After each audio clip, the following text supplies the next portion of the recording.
talking with Shelley Friesen, and Shelley Friesen. You are the Associate Principal at Green Tree Elementary School. thanks very much. What have you been up to? What are you doing to make the extraordinary happen? Well, we were inspired by you, Peter, and your book, honestly.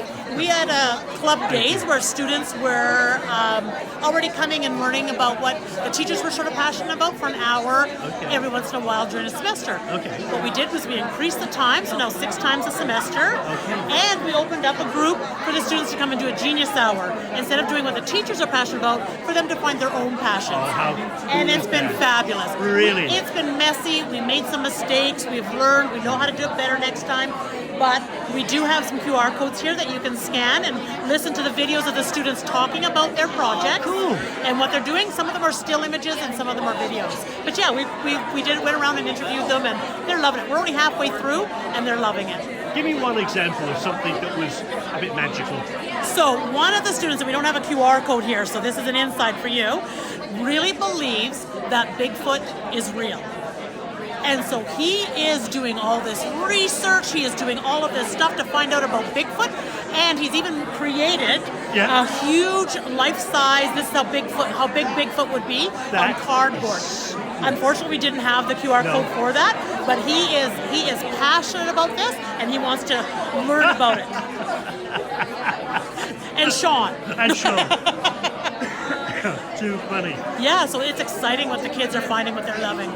Like, so as you know, one of my big things is sustainability. How can you take this and on an ongoing basis to shift that culture? So one of the things we're taking away from this is that this 6 times in a semester isn't enough. We need that they lose momentum in between. There's too many big gaps between. This needs to be more of a weekly or bi-weekly thing that these kids are doing. So we need to increase the amount of time available to them to come back to their project and continue to work. Because although they're still passionate about it, they sort of have to get that momentum going again, and then the hour isn't long enough. Got you. It's a risk, isn't it? It certainly is. And it can be a bit nerve-wracking. And then, of course, you ask these kids what you're passionate about, and they don't know. They don't know. They've never been asked. So, what would your advice be to people starting on that journey who are nervous about it? So, what we did in ours, and I think it works, is that some of them are not as doing something so high level like the Genius Hour is meant to do. They're maybe not saving the world. They're just finding out something that they're interested in. And we're allowing that, especially the younger grade 4 students, because they don't know yet.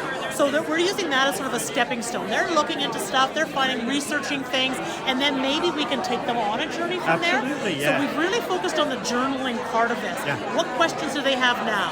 Where are they going to go next? What have they learned, right? So that we're really getting them used to this journey right now, so that next year when we bring it out, they'll be that much more prepared, and they'll be our leaders for the other kids who didn't do it this year, right? So we've self-sustained that way ourselves. That is so brilliant. Thank you so much, Shelley. Not a problem.